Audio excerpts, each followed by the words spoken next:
वैदिक काल संस्कृत में परिवर्तन, चैप्टर नंबर शुरू करना है 3। वैदिक काल संस्कृत में परिवर्तन चैप्टर नंबर 3 जो है शुरू करने जा रहा हूँ हिस्ट्री ऑनर्स पेपर 1 की। तो पहला क्वेश्चन है कि प्रारंभिक वैदिक समाज के अध्ययन हेतु प्रमुख स्रोत कौन कौन थे।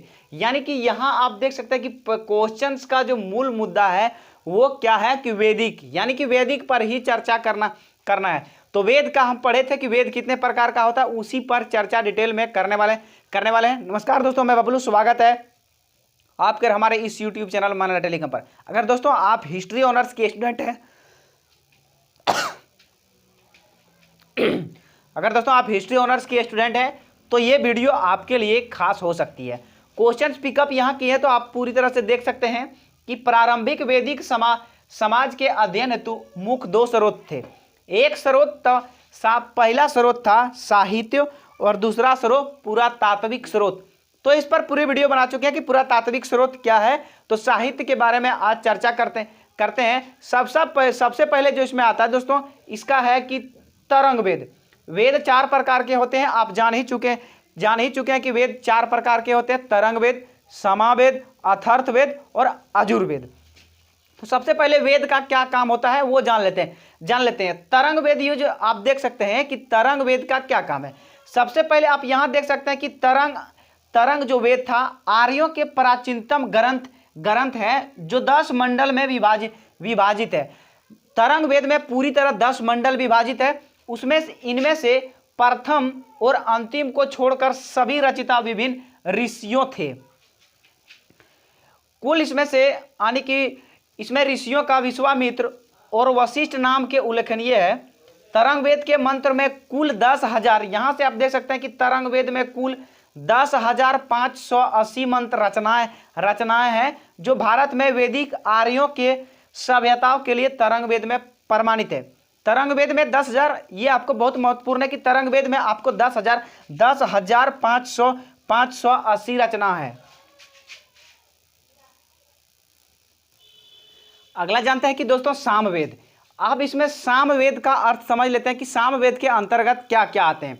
इसका तात्पर्य होता है कि ऐसा ग्रंथ जो संगीतमय हो, यानी कि जो संगीत से रिलेटेड हो वो सामवेद में आते हैं। सामवेद जिसके अंतर्गत का गायन किया जा सके, अनुष्ठान जैसे कि हवन तथा अग्नियों के समय इसका गाया जाता है। इसमें कुल 1880 मंत्र है, यानी कि इसमें संगीतमय हो जो अग्नियों और हवन के समय गाया जाता है, जो मंत्र को पढ़ा जाता है, वही इसका तात्पर्य इसी के अंतर्गत आते हैं। इसमें कुल 1810 मंत्र है। तीसरा अगर बात कर लेते हैं, तीसरा के अंतर्गत तो अजुर्वेद यह ग्रंथ कर्मकांड के लिए प्रधान है, जिसमें हवन तथा अग्नियों के नियम का वर्णन किया गया है तथा इसका स्थल कुरुक्षेत्र का प्रदेश था।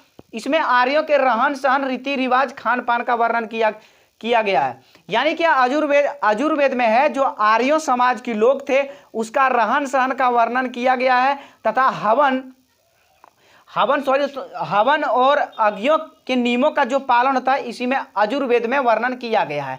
अगर चौथा का बात कर लेते हैं कि चौथा जो ग्रंथ है सो अथर्ववेद है। अथर्ववेद में आपको जान लेना चाहिए कि इनकी रचना सब वेदों के बाद हुआ, यानी कि तरंग वेद, समावेद और अजुर्वेद के बाद अथर्ववेद का रचना की गई है। इसके अंतर्गत जो है कि दोस्तों ऋषि मुनियों का काफी विश्वास इसके ऊपर बढ़ गया था। ये जो है कि भूत प्रेत के मंत्र को भगाने में उपयोग किया जाता है। अथर्ववेद का उपयोग भूत प्रेत के मंत्र के लिए उपयोग किया जाता है।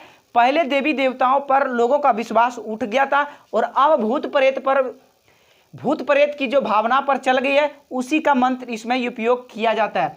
तो ये चारों जो वेद है, चारों वेद के बारे में पूरी तरह समझ चुके हैं। और इसमें एक पुरातात्विक आता है, ये जो देख सकते हैं कि 1 नंबर में था, अब यहाँ 2 नंबर में आता है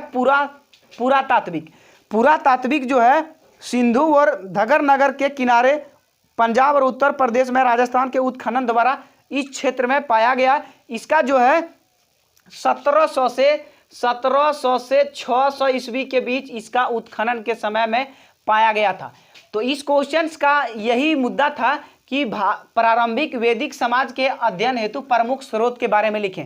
तो जैसे आपको क्वेश्चन मिले वैदिक में जैसे प्रमुख स्रोत के बारे में मिले तो वेद पर आपको चर्चा कर देना है कि चारों वेद में वेद का क्या क्या उपयोग होता है। पहला तो साहित्य है और दूसरा है पुरातात्विक स्रोत। यही दो वेद था, यही दो इसमें प्रारंभिक मूल रूप से इसका उपयोग था, जिसमें से 4 कर्मकांड है। चारों कर्मकांड का हम लोग उपयोग पूरी तरह से समझ चुके हैं।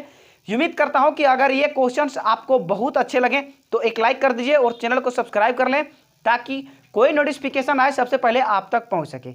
मिलते हैं अगले वीडियो में एक नए टॉपिक के साथ, तब तक के लिए टेक केयर, बाय बाय।